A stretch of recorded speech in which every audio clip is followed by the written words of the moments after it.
자, 그러면 이재명 비리 국민검증특위 제26차 회의를 시작하겠습니다. 오늘은 특별히 또 우리 김기현 원내대표님하고 추경호 원내수석께서도 같이 자리를 빛내주셨습니다. 먼저 고 이병철님의 명복을 빕니다. 고인의 목소리 한번 들어보시겠습니다. 준비됐나요? 이게 놓으면 추가로 더 하시는 게 안 낫나 싶은데. 예. 그좀 집행유예 되면 한 5억 정도 더 받으시고. 예. 오늘 이재명 지사 25억이니까 충분히 맞는 금액이거든요. 그렇게 변호사님 좀 많이 받아야 예. 저하고 최대표 밥이라도 한 끼 얻어먹을 거 아닙니까? 예. 그렇게 제가 잠깐 25억이 뭐라고요? 아니 되게 최대표가 그 이재명 지사 그거 빼주는 거고 그거 들었다고 그랬잖아요. 그거 예. 그거니까 자기도 한 10억 이상 들 거라고 예상을 하고 있거든요. 네, 예. 그래서 제 생각에 됐습니다. 참 가슴이 아픕니다. 어쨌거나 본인이 저 녹음 테이프 저거를 가지고 그 사건의 진상을 밝히려고 하다가 결국 이런 변을 당한 겁니다. 고인도 저 테이프를 여기서 트는 것을 당연히 허락해 줄 것으로 생각돼서 이렇게 틀었다는 말씀을 드립니다. 자, 그런데요. 지금 저 테이프가 지금 언론 등에 공개된 그 3개 테이프 중에 한 개입니다. 근데 여기에 대해서 이재명 후보 측은 이게 변호사비 대남 녹취 조작 의혹이 있다. 조작. 이렇게 얘기를 하는데요. 뭐가 조작됐다는 걸까요? 지금 우리가 다 같이 들었던 저 테이프가 조작됐다고 하면 우리가 생각할 수 있는 것은 저 테이프의 고인의 목소리와 그 통화 상대방의 목소리는 이번에 문제가 된 이모 변호사의 목소리입니다. 그러면 그 이모 변호사의 목소리가 아닐 경우 조작됐다고 할 수 있을 거고, 아니면 저 테이프 자체가 저렇게 됐지 않았는데 악의적으로 편집이 됐다거나, 그러면은 또 뭐 조작됐다고 말할 수가 있을지 모르겠습니다. 그런데 그런 얘기가 전혀 없습니다. 당시에 이게 조작됐다고 주장하면서 이재명 후보 측 민주당에서는 제3자 간의 녹음이 무슨 가치가 있냐 고 했는데, 방금 우리가 같이 들은 녹음 테이프는 3자 간의 녹음이 아닙니다. 변호사비를 받았다는 변호사와 이 고인의 녹음입니다. 그러면 그런 얘기는 할 수가 없습니다. 결론적으로 조작 의혹이 있다고 하는데 아까 말씀드린 목소리가 아니거나 뭐 편집됐다고 하는 점이 나오지 않는 한 그런 주장을 하기가 어렵다. 그러면 남는 것은 거기에 우리 같이 들었지 않습니까? 25억이다 이런 얘기를 하니까 변호사가 잠깐 25억이 뭐라고요? 하니까 고인이 왜 그거 이재명 지사 그거 빼주는 거로 들었다고 그랬잖아요. 하니까 그 변호사가 네. 25억 이재명 지사 빼주는 거로 들었다고 그랬잖아요. 하니까 예. 이렇게 대답을 합니다. 그러면 그 취지가 무엇이냐 하는 문제는 조작의 차원이 아니고 그거는 수사의 영역입니다. 그런 취지가 아니라고 말하고 싶겠지만 그것은 수사의 영역이라고요. 그런데 벌써부터 수사를 제대로 하기도 전부터 이거는 조작됐다라고 하는 것은 수사의 가이드라인을 정한 겁니다. 더 길게 얘기하지 않겠습니다. 민주당 고인을 더 이상 모독하지 마십시오. 수사를 시작하기도 전에 조작이니 뭐니 운운하지 마십시오. 그리고 이제 이 또 사인이 문제인데요. 오늘 부검을 한다고 합니다. 그러면 사인이 정확히 밝혀지기 전에 어떤 예단을 가지고 말하지 말라. 그게 바로 제가 하고 싶은 말입니다. 우리 특위가 하고 싶은 말입니다. 부검도 하기 전에 자살로 몰고 갈 수는 없지 않습니까? 본인이 절대 자살하지 않겠다고 SNS에 올렸는데요.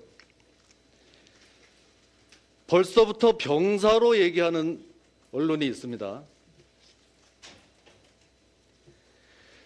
사망하기 닷새 전에 지인과 통화하면서 내가 연락이 안 되면 뭐 어떻게 죽은 것으로 알아라? 닷새 전까지 멀쩡하다가 닷새 만에 갑자기 병사하는 수도 있습니까? 상식적으로. 우리 위원님들 저를 비롯해서 신변 조심하십시오. 갑자기 자살당할 수도, 지금부터 며칠 내로 갑자기 병사당할 수도 있습니다.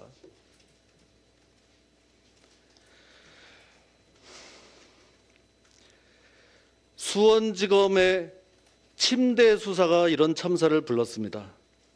침대 축구는 많이 들어봤지만 침대 수사라는 말은 처음 들어보시죠? 수사를 안 하고 들어 눕는 겁니다.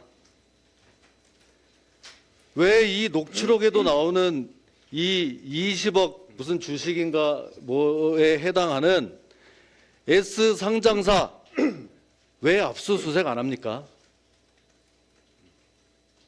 거기다가 자료 제출을 요구를 하니까 보기 좋게 그 해당 부분을 다 부숴버렸다는 보도를 받습니다. 그런데도 압수수색을 안 합니다. 이런 침대 수사가 이런 참사를 불렀다. 여기에 대해서 김오수 검찰총장 책임지십시오. 검사의 명예를 걸고 자리에서 물러나십시오. 옛날부터 검찰 수사 중에 이런 불상사가 생기면 명예롭게 그만두는 겁니다. 벌써 3번째입니다. 이 와중에 저희 특위는 이 와중에도 어제 성남시청에 항의 방문했습니다. 성남FC 후원금 이것도 또 제대로 하지 않으면 또 사람 죽습니다. 이미 고발한 지 3년이 됐는데 아무런 수사 성과를 내지 않고 있습니다.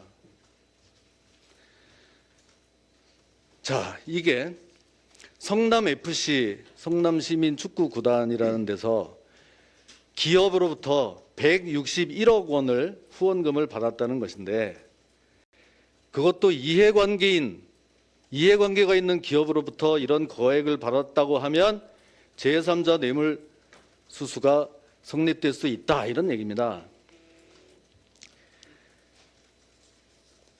액수가 너무 크니까 감이 잘 오질 않으시죠. 그런데 더 가관인 것은 그 161억을 후원금을 받아오는데 광고비로 그 받아온 사람에 대해서 성과금을 지급하고 있었습니다. 이게 바로 그 성과금 지급 지침입니다.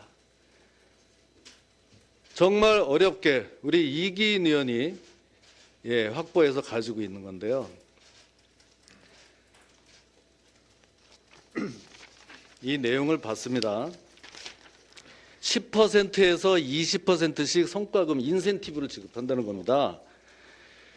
공무원일 경우에 그 지침 별표 2에 보면 공무원일 경우에 아주 자세하게 그 지침이 나와 있습니다. 10억이 안 될 때는 20%, 10억이 넘을 때는 10%를 합산해서 지급한다 해놓고 이게 헷갈릴까 봐 괄호 열고 예시까지 해놨습니다. 지침에. 20억을 이 구단의 후원금으로 땡겨왔을 때는 얼마를 받느냐? 20억일 때는 3억 원을 지급합니다. 3억 원. 처음에 10억까지는 20%니까 2억 원. 10억이 추가됐으니까 그건 10% 해서 1억 원이 추가돼서 3억 원을 지급한다는 내용입니다. 기가 막히지 않습니까?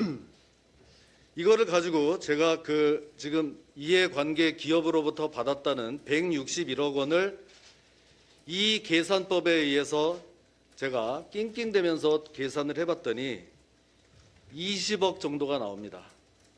성과금만 20억, 인센티브만 20억. 공권력을 이용한 다단계 갈치법인데. 그러면 이게 어떻게 되는 거냐? 어떻게? 딱 4개 업체로부터 받은 후원금이 합쳐서 지금 150억이고 그 밖에 한두 군데 더 합쳐서 161억이라는 건데 그거로 인한 성과금만 20억이라고 하면은 이거를 공무원이 가서 이렇게 받아왔으니까 저 몇 억 주세요, 저 몇 억 주세요 해서 한 5군데 합친 게 지금 20억을 받아갔다는 건데 저는 상식적으로 도저히 그 돈을 공무원들이 받아갔을 거라고 생각이 되지가 않습니다. 그 성남의 그 업체 무슨 업체 하면 무슨 건, 무슨 업체 하면 무슨 건 다 나와 있는데 그거는 이 상층부에서 논의가 돼서 당신들 한 40억 하겠냐, 30몇 억 하겠냐 이 정도가 되는 거지. 공무원이 가서 내가 열심히 했으니까 나 3억 주세요, 4억 주세요. 이게 좀 잘 안 될 것 같습니다. 또 이재명 후보 측 또 무슨 추측만 가지고 얘기를 한다 이런 소리만 하지 말고 그런 의심을 받기 싫으면 도대체 후원금을 얼마를 받았고 이 성과금을 얼마를 지급했는지 자료를 제시하기 바랍니다. 자료를 제시해달라 성남시 의회에서도 얘기하고 우리 특위에서도 얘기하고 어제 항의 방문까지 했는데도 끝까지 자료를 제시하지 않으니 숨기는 자가 범인이라고 의심할 수밖에 없지 않겠습니까? 어제 우리가 같이 면담했던 박창훈 성남FC 대표는 본인이 보기에도 작년에 취임한 대표이사입니다. 본인이 보기에도 이 성과금 지침은 좀 너무했다. 그 사실을 인정하고 이 지침 자체를 개정이나 폐지하겠다는 의사를 분명히 밝혔습니다. 이래도 이 사건 수사 안 할 겁니까? 그래서 마치겠습니다.